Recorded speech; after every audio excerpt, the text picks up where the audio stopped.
Hey guys, Tanner here. I know it's been a while since I made a video. I want to apologize for that.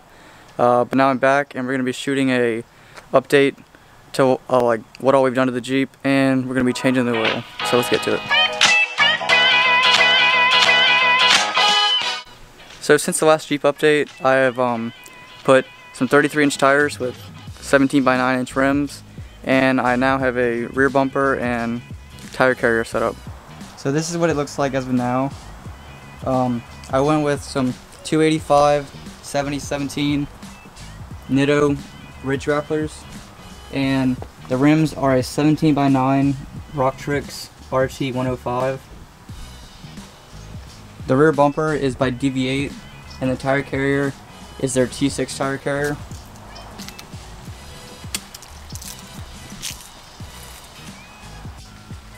So these tires do stick out from the fender, and with the size I went with, I like how they stick out.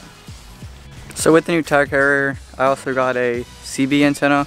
So I'm going to be installing a CB radio soon, and y'all can be on the lookout for that. Alright, so now that you guys have been updated on the changes I made to the Jeep, now we're going to get to the oil change. So let's start out. I'm going to just show y'all what y'all need for it. So you're going to need 6 quarts of 5W20 oil. You're going to need a new oil filter.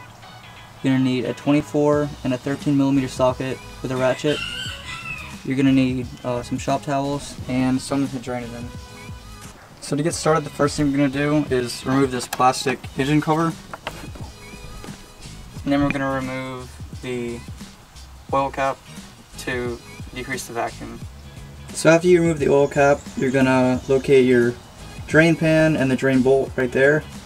And you're going to unscrew that and let it drain into your pan. So you guys want to make sure you get your gloves on, because you're going to get oil on your hand. Line up your pan.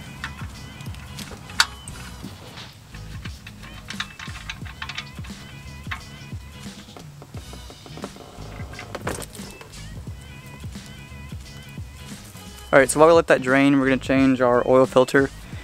The Jeep uses a cartridge style. This is the part number. If you go to O'Reilly's, that's where I got it from. So to get the old oil filter out, you're going to use a 24mm socket right there, and you can unscrew it and you can pop your cartridge out.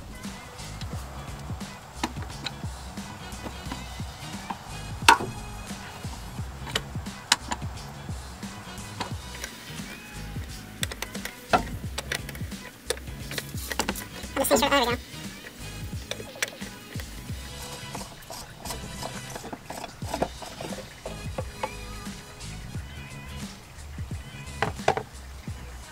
Okay, so to remove the old filter from the actual canister, just gonna pull on it, just pull right out, and then we can prep our other canister and get it right back in.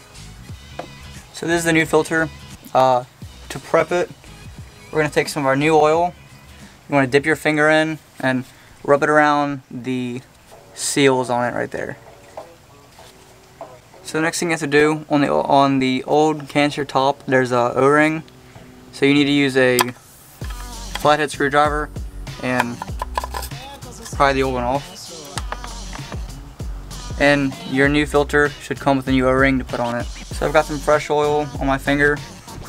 I'm going to take it and run it around the seal on this top cap.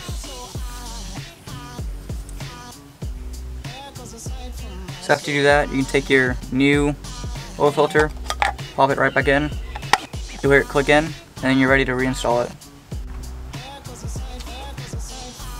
So whenever you're screwing your oil filter back in, you want to make sure not to over tighten it, because it's just a plastic housing. Alright, so now that basically most of the oil is drained, we're going to reinstall our oil drain bolt. And we're going to use our 13mm socket to retighten it back down. Alright, so now that we got our drain plug reinstalled, we're going to use a clean filter, and we're going to slowly add the 6 quarts of oil. Try not to make a mess here. So we've added 5 quarts. I'm going to take the 6 quart, and I'm going to add about half of it, and then we're going to check our oil level. After you finish filling, you're going to want to make sure you reinstall your fill cap, make sure it's on there tightly and the seal's good. And after you fill it up, you're gonna wanna start your car, check, make sure there's no warning lights or oil lights on it. You're gonna wanna let it run until it gets up to engine running temperature, and yeah, just make sure it doesn't trip any codes. So as you guys can see, it's not throwing any oil codes or anything. I'm gonna let it run for a few more minutes and just make sure everything's good. Alright, so after you turn your car off and you're waiting for the oil to drain back into the pan so you can go check it, it's just a really nice thing to do. Make a note of when you need to change your oil again. So look at the odometer. Mine reads 33,221 miles. I change mine every 4,000 miles, so I'm gonna write on here that plus 4,000 miles, and I'll stick it up in my windshield so I can look at the odometer and see when I need to change it again. Alright, so now that the Jeep's been sitting and now it's that time for the oil to drain back in the pan, we're gonna check the dipstick. It's right here. So we'll pull it out.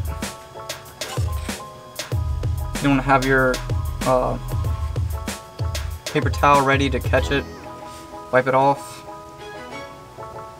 stick it back down in, pull it out for your reading. So you're just going to want to check, make sure it's within the X's, and mine looks like it's right at the top level, so that's perfect. So we're going to put this back in.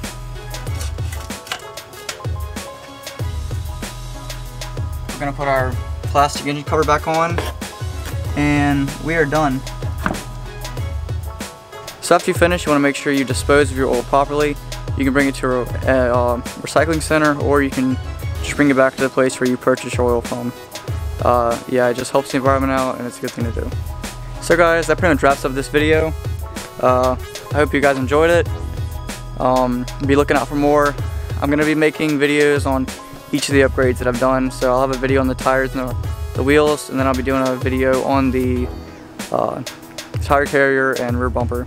So if you guys like the video, make sure to like it, comment, subscribe. See y'all in the next one.